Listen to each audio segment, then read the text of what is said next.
Bonjour à tous, c'est GZ83. Aujourd'hui, une petite vidéo tranquille avant d'attaquer le deuxième gros bout du programme, à savoir la création et la manipulation des listes. Non, là, vous voyez qu'on a créé notre grille, mais évidemment, les joueurs ne vont peut-être pas vouloir voir cette grille lorsqu'ils jouent. Ça va nous servir, nous, programmeurs, pour tester certaines choses, mais les joueurs, ils n'en ont que faire, et puis nous, elle va peut-être nous gêner au bout d'un moment, peut-être qu'on voudrait qu'elle soit là, peut-être qu'elle voudrait qu'elle soit pas là à certains moments. Et quand il y a comme ça des choses qui peuvent avoir deux états, un coup on le veut, un coup on le veut pas, le meilleur moyen, c'est de créer une variable qu'on n'a pas encore vue jusqu'ici, c'est ce qu'on appelle les variables booléennes. Les variables booléennes, je vous l'ai mis ici, elles peuvent prendre deux valeurs, soit elles sont vraies, soit elles sont fausses. Voilà, un petit interrupteur, un coup c'est vrai, un coup c'est faux, et ça ne peut pas prendre d'autres valeurs.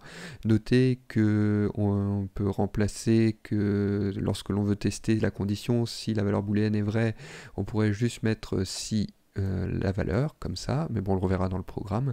Et si la valeur est fausse, il suffit de mettre if not la variable, et là, ça sous-entend que la variable est fausse. Petite précision importante, et non des moindres, lorsque l'on veut tester une condition, vous voyez qu'il y a deux nomenclatures différentes. Un coup, on met 1 égal, un coup, on met 2 égal. Qu'est-ce que ça veut dire? Si je mets un seul égal, ça veut dire que j'impose la valeur. Je dis que cette variable bool doit prendre la valeur vraie, bool sera vrai. Alors que si je mets 2 égal, eh ben, on teste la condition, on teste une valeur.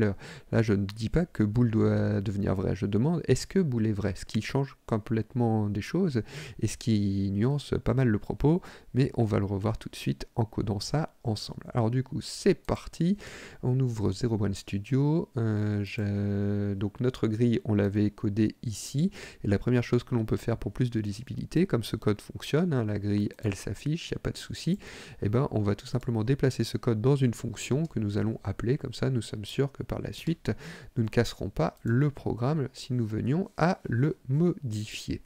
Du coup, pour créer la fonction, rien de bien compliqué, on l'appelle comme on veut. Donc moi, par exemple, je pourrais créer une fonction locale et je l'appellerai drawGrid, comme dessiner la grille. À l'intérieur de cette fonction, je mets la grille que nous avions déjà codée à l'aide de deux boucles. Voilà. Je peux même cacher la fonction, je n'en ai plus vraiment besoin. Alors maintenant, si je lance le programme, évidemment, plus rien ne s'affiche à l'écran, car nous n'avons pas encore appelé cette fonction drawGrid. Donc pour appeler la fonction, il suffit de la nommer et d'y adjoindre les doubles parenthèses pour bien préciser que c'est une fonction.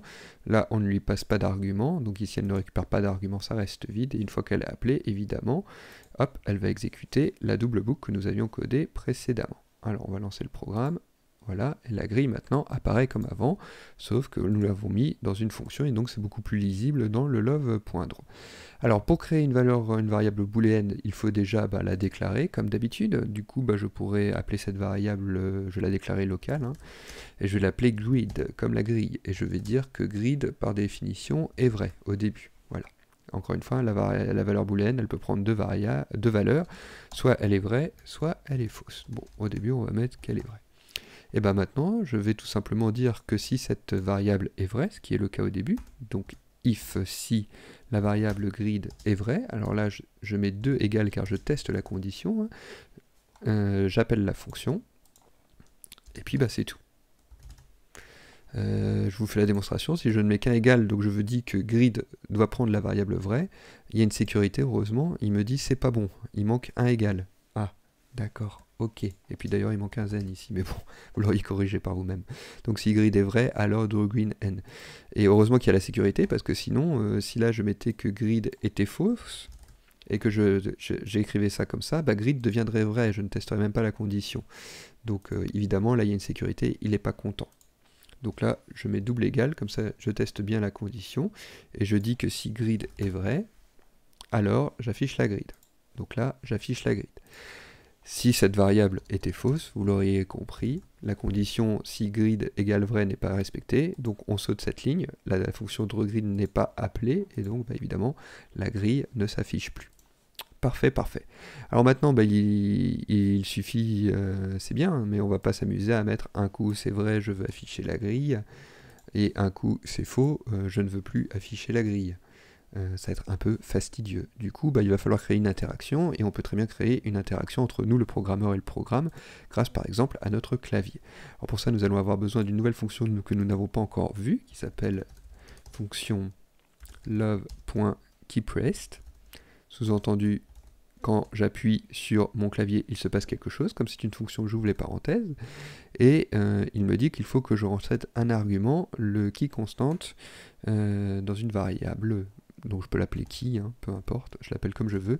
Et qu'est-ce que c'est que la key constante? Eh ben, c'est tout simplement la dénomination de la touche sur laquelle j'appuie sur mon clavier qui va être rentrée dans cette variable qui est locale, hein, qui est donc supprimée à la fin de la fonction. Donc dès que j'ai fini d'appuyer sur la touche, cette variable est effacée. Démonstration, donc on pourrait très bien demander d'imprimer dans la console notre variable key. Je lance le programme, regardez bien dans la console, donc là j'appuie sur aucune touche, il ne se passe rien. J'appuie sur A, il m'affiche A, j'appuie sur B, il m'affiche B, j'appuie sur espace, il m'affiche space, et donc c'est comme ça qu'est nommée la touche dans la variable. Donc si j'appuie sur échappe par exemple, il me met que ça s'appelle escape. D'ailleurs, on va tout de suite en profiter pour enseigner une ligne de code qui est bien pratique. On va mettre que si la variable key qui reçoit donc la touche, encore une fois double égal, on teste la condition, est égale à la touche escape. Donc voilà, on le met entre guillemets, hein, c'est une chaîne de caractères qui est intégrée dans cette variable clé. Hein. Donc si je mets escape comme ça, il va considérer que c'est une variable. On ne teste pas si c'est bien escape qui est renseigné dans la variable clé. Donc si j'appuie sur la touche escape, alors je vais appeler un événement de love.event, et je vais lui demander tout simplement de quitter le programme. C'est une fonction, n'oublie pas les doubles parenthèses. Donc maintenant, lorsque je lance le programme, quand j'appuie sur la touche échappe, vous voyez bien que key a bien récupéré que j'avais appuyé sur la touche escape, et comme j'ai appuyé sur escape, il lance loveEvent.quit qui me permet de quitter le programme. Très pratique, on n'a plus besoin d'appuyer sur la croix pour quitter le programme, on peut tout simplement hop, appuyer sur échappe pour quitter le programme.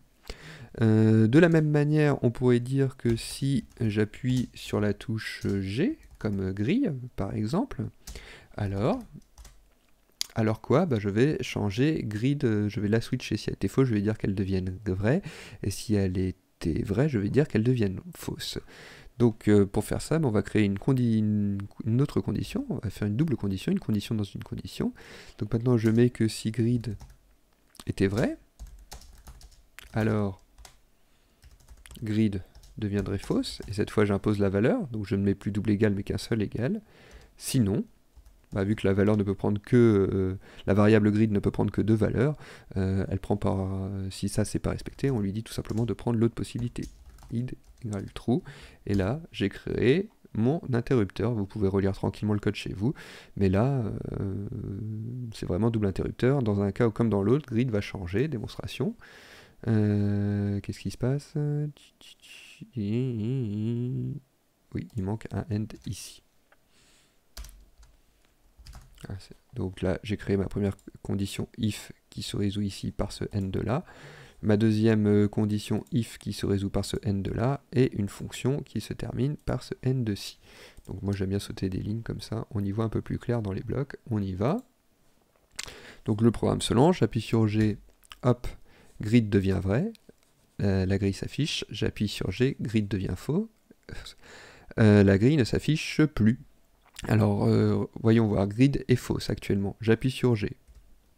Si grid était vrai, ce n'est pas le cas. Du coup, on passe directement à cette résolution-là de la condition. Grid devient vrai. Et donc, bah, si grid est vrai, c'était marqué ici, on affiche la grille. Donc là, ça marche. Maintenant que grid est vrai, j'appuie sur G. Comme grid est vrai, hop, je lui demande que grid devienne fausse. Grid étant fausse, je n'appelle plus la grille. Tout marche parfaitement. Alors notez, hein, je vous l'avais mis ici, hein, qu'on peut simplifier. Au lieu de mettre que si bool est vrai, il faudrait deux égales. On peut remplacer ça par if bool, et si bool est fausse, on peut remplacer ça par if not bool, donc démonstration. Ici, au lieu de mettre if grid égale true, je pourrais tout simplement mettre if grid, sous-entendu, est-ce que grid est vrai? Et si je disais que grid était faux, je pourrais mettre if not grid. Donc ça veut dire if grid égale fausse. Vous l'écrivez comme vous voulez, comme ça on gagne de la place. Et puis empiriquement, enfin par convention, on fait souvent comme ça, donc moi je laisse comme ça. Mais je vous le mets à côté en commentaire. C'est comme si ici vous aviez mis if grid égale double égale true. Voilà, ça revient exactement à la même chose. Je lance le programme, vous voyez, il remarche parfaitement.